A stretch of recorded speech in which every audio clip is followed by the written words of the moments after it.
So, how's everyone's morning been? Right?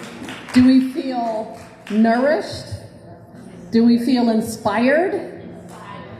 Are we ready to get out there and put this inspiration into action? Okay. Well, don't stop because we've got a fabulous afternoon planned as well. I'm Carlota Ocampo, I'm Trinity's provost, and I'm extremely pleased to turn the next panel over to Dr. Alan Pietrobon. Many of you know Dr. Pietrobon teaches American history and foreign policy in the Global Affairs program here at Trinity. He is an accomplished scholar and author of a new biography of Norman Cousins, which he did a fabulous talk on last year at Reunion. Was that only last year? Last year. Wow. And so if you haven't picked that up and read it, we highly recommend.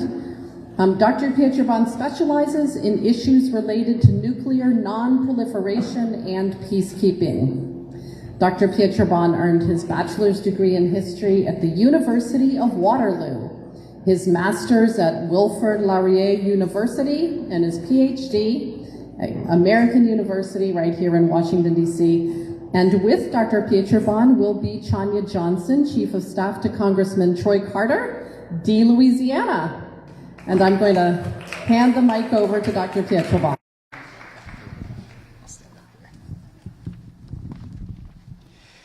So it is my absolute delight to be able to welcome Chonya Johnson to Trinity today because she is truly a champion for everyday people.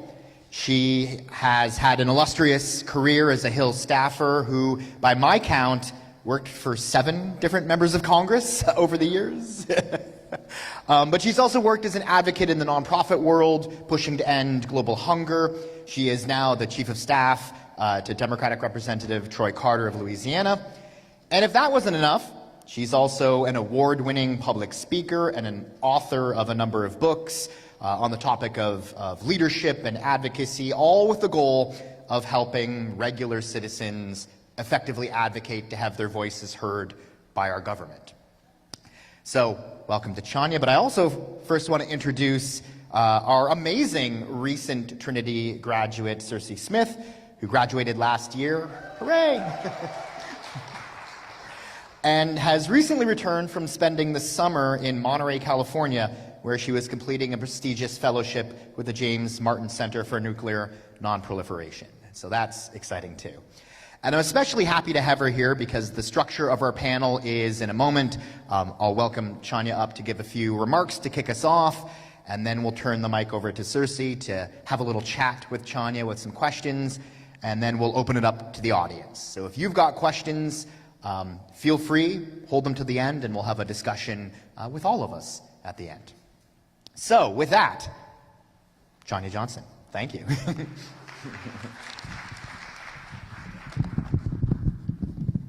Good afternoon, good afternoon. Come on, am I here? Good afternoon, good afternoon, good afternoon. So listen, I'm excited to be up the street. Thank you guys so much for having me. Again, I'm Chonya Davis Johnson, America's 5-Minute Advocate. It is truly, truly an honor to be here today to speak about a subject that's part of my life's work, and it's critical to our country and to our future. How to remain positive and get involved during and after an election season. And so I know many people like why, how should we do this thing? And there's many things that come to mind, and one that I'm very excited about is that I got the invitation to be here. So thank you, Dr. Allen, for allowing me to have this opportunity once again to really talk about why it is I do what I do. As some of you, as someone who has spent over 2 decades working on Capitol Hill, I've seen firsthand the ups and the downs of political life. The good, the bad, the ugly, I have seen it. There is nothing new under the sun. From the wins to the challenges, elections are a time of intense emotions, high stakes, and unfortunately a lot of negativity. And just yesterday I got really mad with a friend. I said, I'm blocking him. Because, you know, I'm like, you should vote, and he had something else to say that I did not agree with, and I was like, yeah, you're about to be on the block list. And so elections will cause you to block folks. I just want to say that. And so during the season, you may have to do that, and it's okay. You just have to come back. to your center once the election is over and say, okay, we still need to move the country forward. And so how do we do that even when the person that we wanted to be elected is not elected? We still need to use our voices. And so thus, I encourage people to understand there is Plan A, make sure you vote. Plan B is to be the best advocate that you possibly can be. So what's Plan A? Vote. Plan B, advocate. Okay? Good. But I don't want to leave you with just allowing that to discourage you. I see elections as an incredible opportunity for all of us to step into our power to make a difference, to use our voices, to advocate for what we really want. During any season, during the election season, I encourage people to stay positive, to understand their why, and to get involved. Elections is not a spectator sport. You got to be involved in this thing. And I've been doing it for 20 years, since 1999, coming to Capitol Hill, just bright-eyed, bushy-tailed. I just wanted to see the world different than what I had grew up seeing it in New Orleans, right? And so I came here and I said, okay, what can I do? Let me intern. What can I do? Work on someone campaign. What can I do? Volunteer at a local nonprofit. Those are the things that I did to encourage myself to make sure that I stayed involved. So if we can be a little bit real about it, election seasons can also be overwhelming. And so I always encourage people to find your center. What is your why? Why are you volunteering? You know, why are you even voting? What's in it for you? What's in it for your community? What's in it for your school? There's a lot of different things that people think about. And so with that, I think when you know your why, you won't get so overwhelmed. Even though it's like, oh man, I got to go stand in line for 3-4 hours. I was like, hey, some jurisdictions have made it easier. Now we have mail-in ballots, right? We can do early voting, so you don't have to be so overwhelmed by lines and some of the other things and some of the other rhetoric. So one of the things that I know that to be true, and I try to minimize me watching the news, I minimize my involvement on social media. I do watch the debates because I want to be able to have a healthy conversation about what is happening, what someone said, so they'll be like, oh, so-and-so said this. Yeah, that's what they said, but I need to hear it for myself. And so that's one of the ways I also stay engaged. And even though some of all of those things seem like they want to divide us, if you know your why, if you know your why you're voting, why you're advocating for what it is, you can't be, pushed off course, because I'm voting for these reasons. I'm voting because of student loans. I'm voting because of voter rights. I'm voting because of climate change. I'm voting because of the ACA. Whatever that issue is, you get to decide, and that is what you keep at your center. One of the other things is that I recognize as well, since being on chaos and tension are part of the process on Capitol Hill. It just is. I've seen some days go really well, and then I've seen some days that have erupted, right? So when I'm there, it's like you're a part of it, but you're not really a part of it. And so what you find, you do things that would allow you to stay the course. But I look at elections too as a time of renewal and possibility. They're a chance to really reimagine what's possible for our country and for our communities and for yourself. And so what I encourage people to do every day is, remember that why. Think of something that is very important to you in your community, whether it be on campus, off campus, in your community. What is it I can do? Like, where should I go to find out if I really want to be involved and engaged in a particular area? Staying positive doesn't mean you're ignoring the challenges or pretending that things are perfect. It just means you need to think about what can be done. And so one of the things I often do is say, what can I do to shape the future? No matter what the piece of policy is, it could be we were talking about AI earlier. What is it I can do to impact policy in that area? Can I tell a story about my involvement? Months ago, I was in Florida, and I was at the airport, and I got a mystery rental car with budget, and it was an EV. Now I have a hybrid, but then I was just like, you gave me a car with 25% usage. I leave, I'm like, how am I going to get to West Palm Beach from Fort Lauderdale with only 25%? I was like, I'm totally against EV at this point, right? I'm like, This is crazy. I have to wait till the next day to get a better car to get me to where it is I want to be. They did apologize, but at the time I'm like, you cost me a whole day budget because I was late. Oh, that's a whole nother story. But the point is, I was not for EVs, and I'm like, we cannot really go EV by 2025, 2030, 2040, because there are thousands, millions of Americans who don't have the capacity, nor do they have charging stations in their home. They're not in every community here. I just got a hybrid car, and it told me I needed to come all the way to DC for a level 2 charger. And I'm like, that's not cool. That's 15 miles from my house. So the point is, I'm understanding what it is I'm going to be advocating for, even in this election. Even when it comes to policies that they're introducing on Capitol Hill, I have something to say. And so I want to encourage you to understand that your voice, writing your elected officials, calling your elected officials, going to local meetings in your local communities, whether it be city council or wherever it is, you have the chance to be able to activate your voice in any one of those settings. And so I say pick one issue, and that's the one that you continue to champion. You might be thinking, what difference can I make? And I always say that there's a lot. Your voice, your involvement are powerful. If you take anything away from my time here today, let this be: no matter where you're from, what your major is, or what you're doing in this time in your life, politics impacts your life. Whether it's, and I talked about the elections shaping policy, and the policy shapes your future.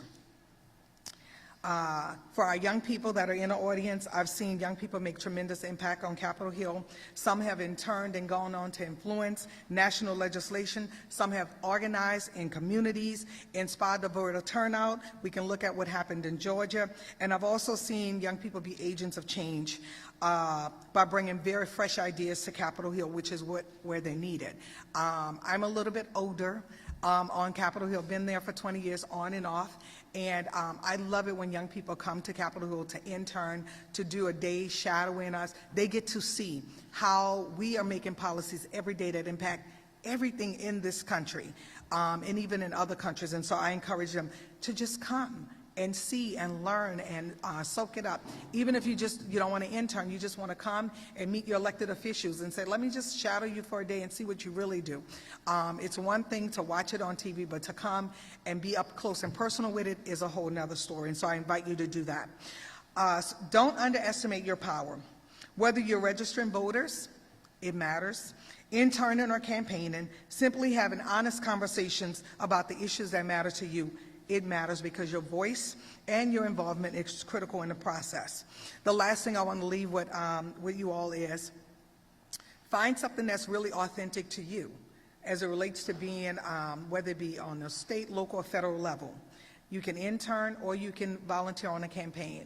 And I know many of you probably have done that already. Use your social media for good. There's a lot of misinformation out there. Use the opportunity to say, okay, that ain't true.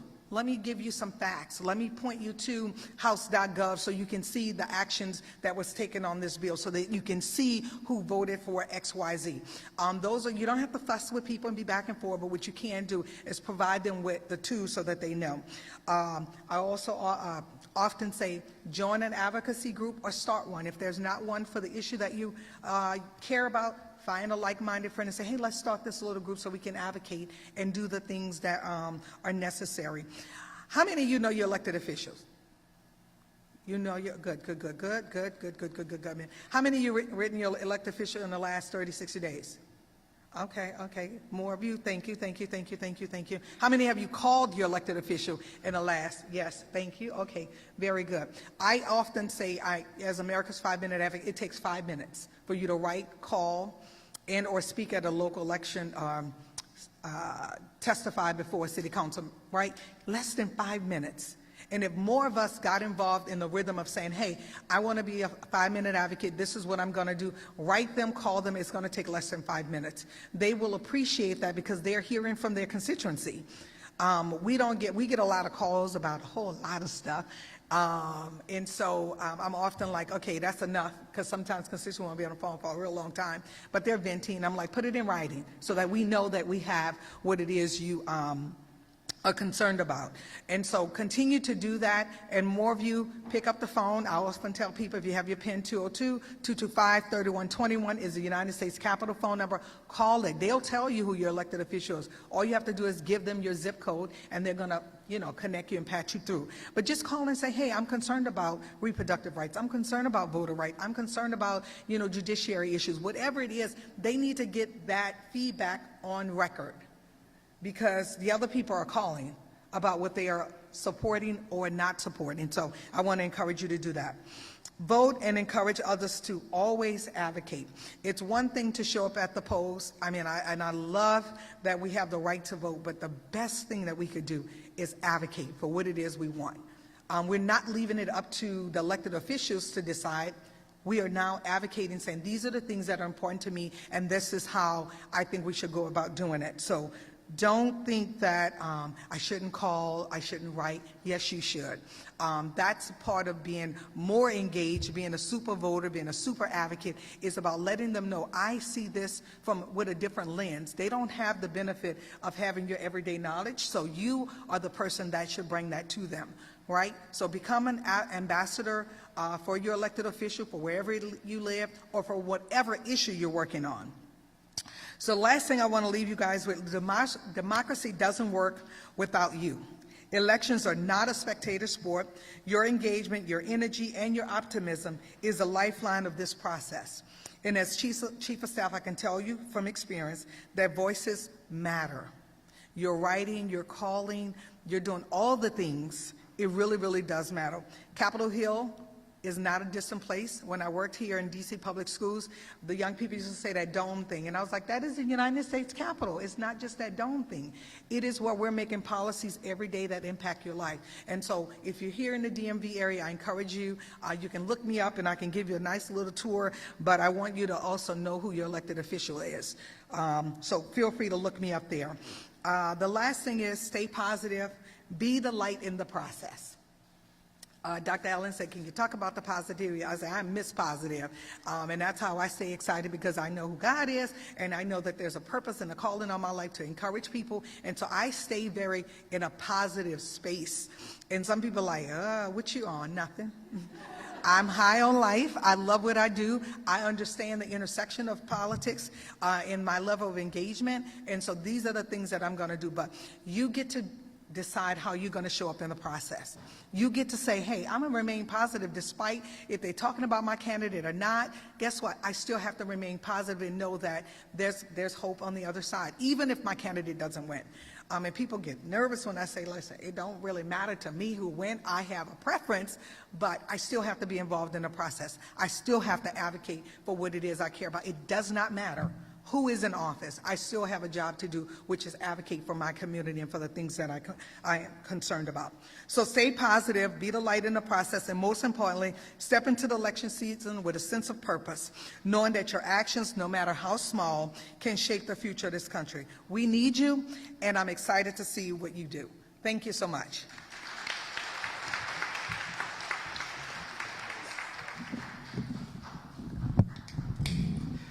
Thank you so much, Chonya. If we can get another mic up here, if you've got an extra one.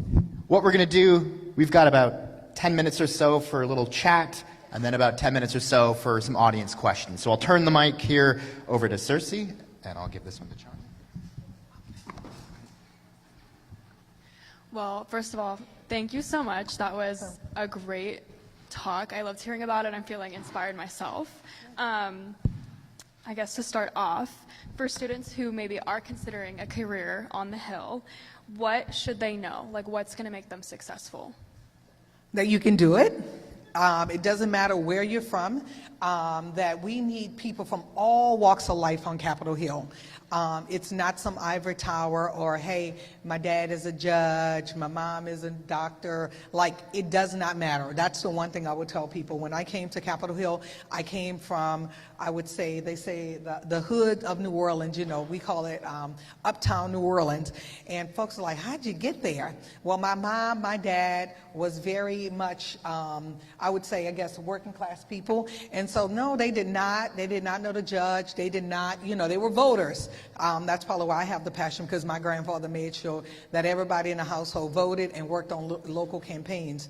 But I will say that the first thing is know that you belong there, that we need people from all walks of life, that you cannot be like, oh, it's just for them.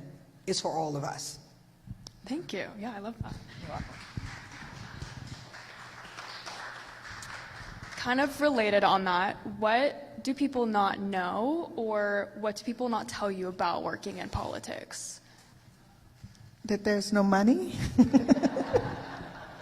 Listen, you got to have a heart for it. What I know now, I would have done some different, but there's not a whole lot of money in public service. But it is very rewarding. So you have to moonlight sometimes. You have to, teach and be a consultant, and you have to go and do a 9-to-5 and work on those policies. But it's just, I don't know why, but it's not a whole lot of money invested in it. But Congress has, in the last couple of years, thanks to our amazing Nancy Pelosi, who was here earlier, under her leadership, she increased the budget for different offices. And so we were able to, when I started on Capitol Hill 20-some years ago, I was getting paid $23,000 to be a staff assistant. And now our staff assistants get $45,000 to $55,000. So you can see that because you got to think about the livable wage and what it costs to live here in the DC metro area, it's quite expensive. But when I came here, I what they call it, couch surf, stayed at a friend's house right off of Rhode Island Avenue with he and his girlfriend, and I was like, I don't want him. We just college buddies. I don't have family here. Can I please stay on this couch? Because I really wanted to be in the Washington, D.C. area, and I didn't have family, nor did I have the resources. And so he afforded me the opportunity to do that on a salary of $23,000, and then probably every other 3 to 6 months I was getting raises and things like that, asking for what it is I want. So you should ask for what you want. If you know that it's going to be a significant pay cut, don't take it, because then you'll be looking for another job. I guess then also, like, what advice have you either received or what has kept you going then in this field? What has kept me going? I think the promise of the future, the thousands of young people that I have mentored and talked to at seminars and things like that. I think because I know that I have something to say and I've been there so long, and I know what works. I think that's the fuel that keeps me going, and it's part of my why to stay involved and engaged, because they're never going to meet a Chonya. Like, this is y'all first time meeting me, but like, I am Chonya. There's only one of me, right? So I feel like I have a whole lot to give and say. My experiences are unique to me, and I think in some way it does change people's perspective of Capitol Hill, because they'll never meet a Chonya, right? And so that keeps me going. A piece of advice that I got that I'm now giving myself is to, as women, we don't often negotiate. We sometimes just accept, and we like, oh yeah, okay, that's enough. For who? Right? We just like, oh, I'm good with that. But I think we should learn to, as much as I talk about advocating, I think I'm now turning the mirror on myself, like, okay, are you really advocating for yourself and what you deserve and things like that? And so part of that is listening, one, to myself, and then to other women, saying, okay, negotiate. Those are some of the things, even when you're in the middle of, for a promotion, whatever it is, you need to make sure that your why is centered and that you're advocating for yourself. Yeah, that is really a great piece of advice. I know I'm personally very curious about what it's like to be a chief of staff, what that typical day looks like, what the responsibilities include, like how it feels to be a chief of staff, anything involved. So I'm going to tell you, no one has written a book yet, but I'm going to write a book. And I'm going to take one little word off it, but I'm going to take the first word off and say it's called manage yourself. Or no, manage your blank self, right? No one tells you about being the chief of staff. There is nothing written, like, seriously. So just imagine you have 25 staffers.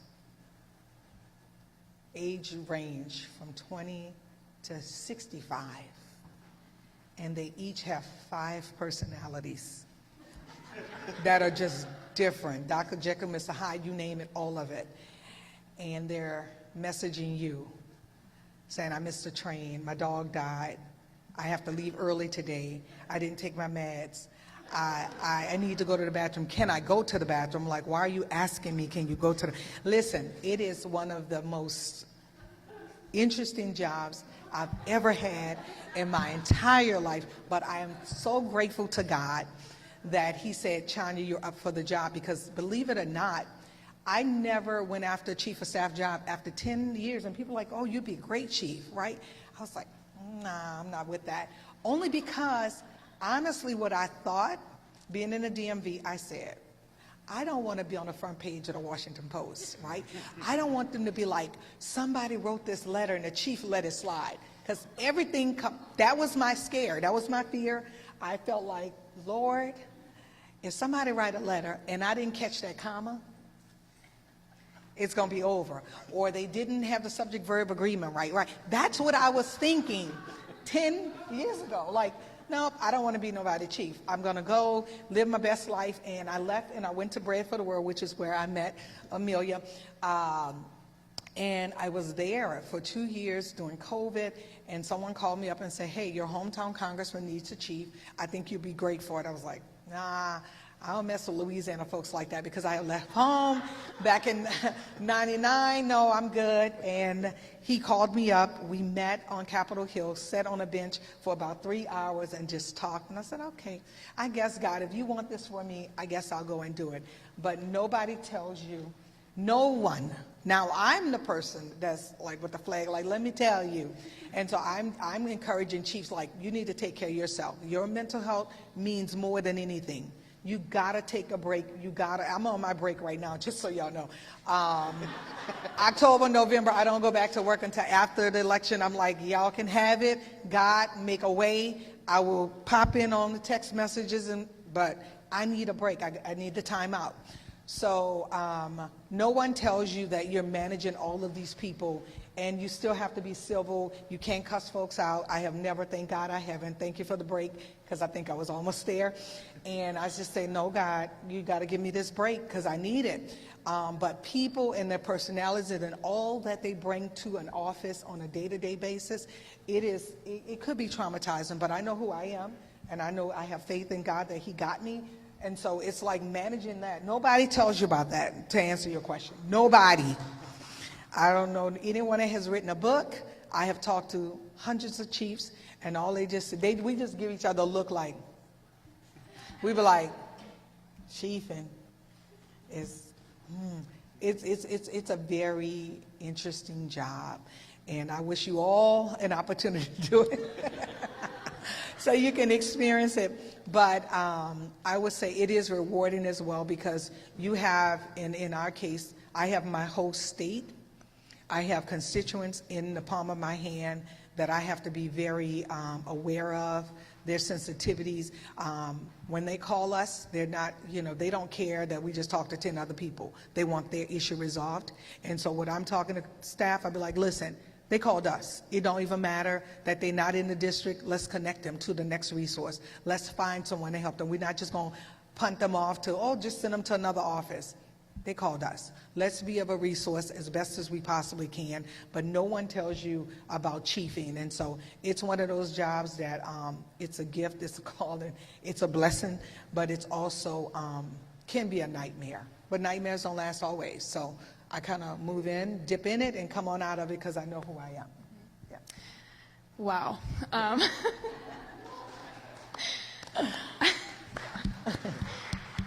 As a final question before we open it up to the floor, and to kind of stay on that topic but bring it back to light, what is your favorite part about the job, or what do you love about being on the Hill? I love my member. I work for an amazing member of Congress, Mr. Troy Carter, who is a lifelong public servant. He was a state legislator, so he has a heart of service. And so when I'm working with someone that I know also care really about the constituents, it matters. Some people get in office and they're just there for whatever reason.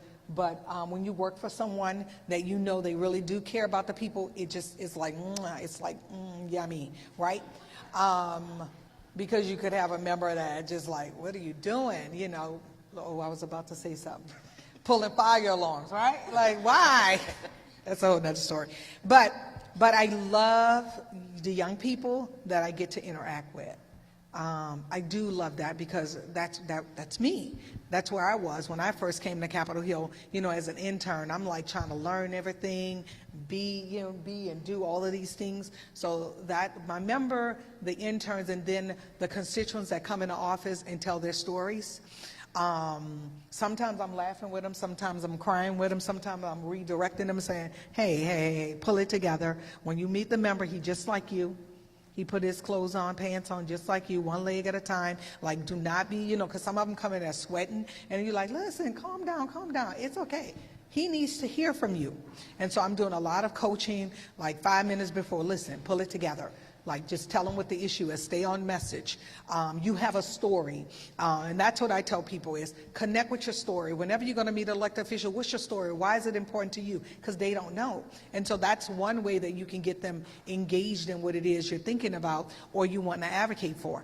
What is your why for doing it? Tell your story. And I tell people stories sell, facts tell. Just tell your story.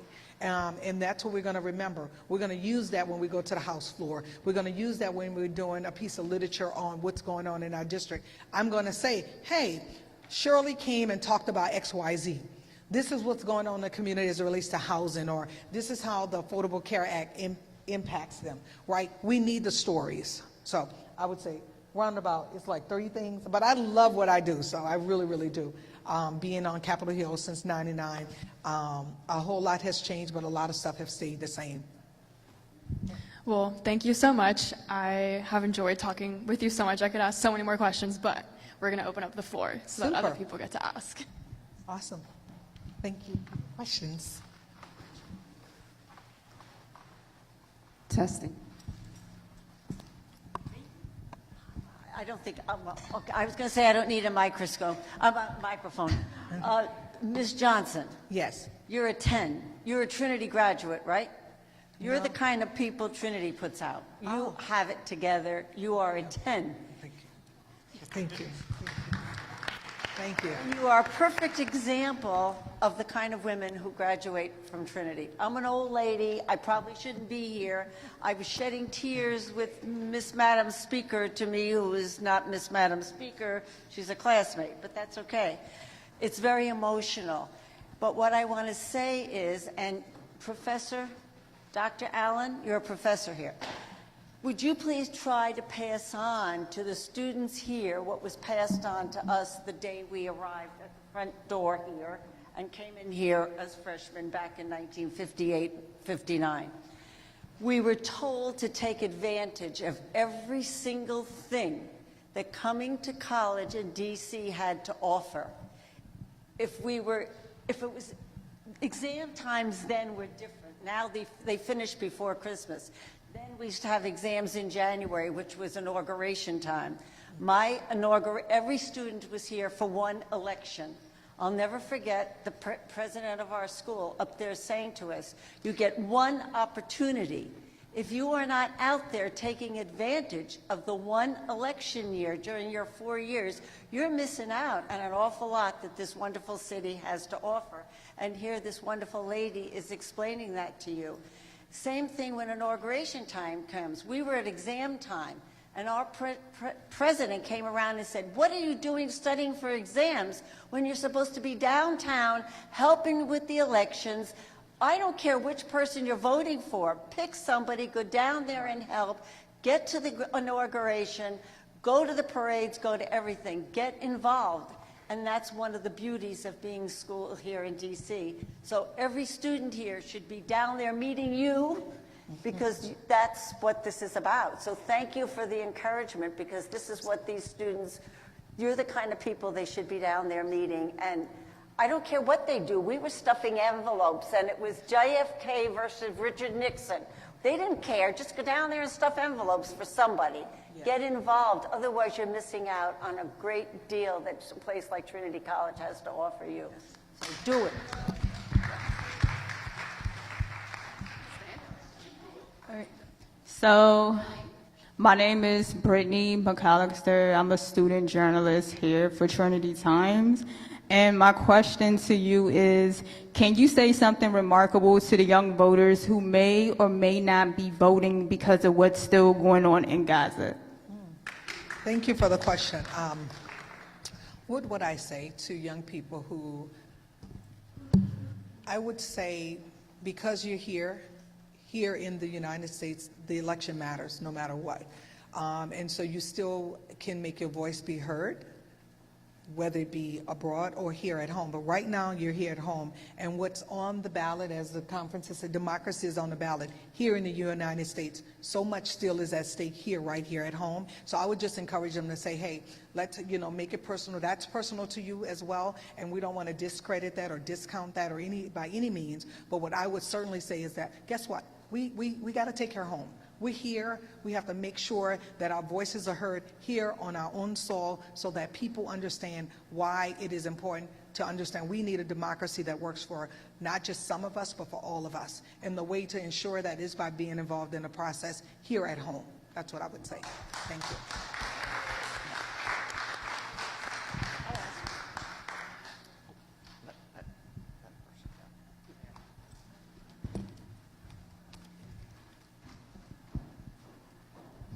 Hi, my name is Joan Wax. I'm from New Jersey. I don't really have a question, but I wanted to share with you an experience that I had as a member of the class of '66. You can add that up, but I'm 80. Anyway, when we were here, Kennedy was president, and which was fabulous. And we had so many opportunities to be on the Hill. I opened mail in Teddy Kennedy's office. We were hostesses at all kinds of events that were sponsored here. We could interview Congress people who were instrumental in important legislation, like I once interviewed Adam Clayton Powell. And I could just go on. I had so many great experiences. Then, of course, Kennedy was killed. I was here during the inauguration of Johnson, and I was fortunate enough to know my congressman, who was from my hometown in South Carolina, and he invited me over to watch the parade from his window in his office on New Jersey Ave. So many things. I'm just wondering, is there that kind of engagement now with students and people on the Hill? I was just curious, because I just value those experiences that I had here so much. I would say yes, but they are few and far in between. It's about programming at any institution. It's where they want to put the priorities, honestly. So for instance, for me, I'm activated in a lot of different groups, whether it be my Southern University alumni or it be Congressional Black Caucus. Each year, and there's a way to get plugged in the university. I think some universities have centers of excellence, or they have centers for civic engagement. Those centers would do those activations to allow students to have those opportunities. But during the year, for instance, during September, we have Congressional Black Caucus. We invite students from all over, right? If they want to come and get involved and volunteer, serve as hosts, those opportunities are still available. Not so much in a personal office, because we're dealing with, we call it Title I, Title 26 data regarding somebody's personal identification, your social security number, your date of birth, because of identity theft and all of that. We can't just allow people to come off the street and say, hey, come volunteer, right? However, you can do that on the campaign side. But on the congressional side, with some of the organizations, whether it be a AAPI or CHC, Congressional Hispanic Caucus, or the Congressional Black Caucus, and or any of the other governing organizations that have caucuses where they have events, you have to tap into them and say, hey, I have a group of students that I want to cohort 1, cohort 2, I want to bring them to have the opportunity to expose them to this.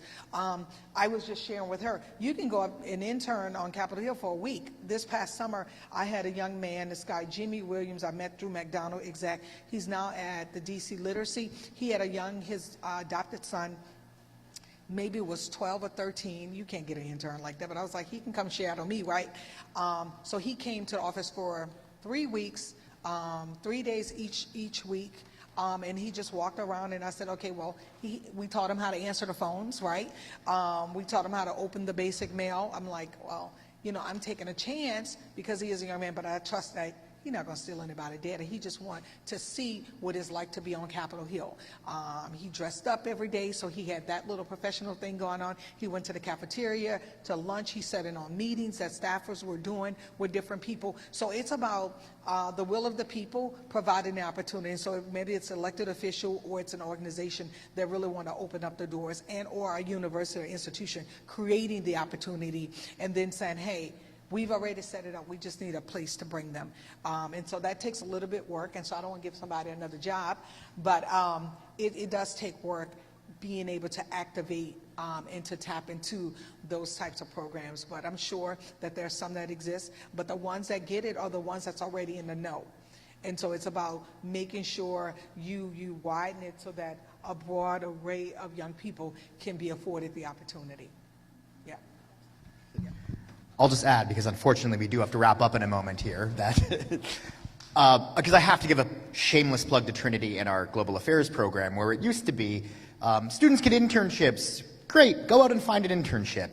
We now have a dedicated, what we call experiential learning component, where we will plug people in, our students here, to your office, to California, where we send Sircey out to study in the field. So we've been taking a huge effort to try to bridge these gaps and give the same experiences that you all got from this amazing place when you were here, too. And unfortunately, on that note, we have to end. So thank you so much. A great round of applause to both Sircey and Chonya Johnson.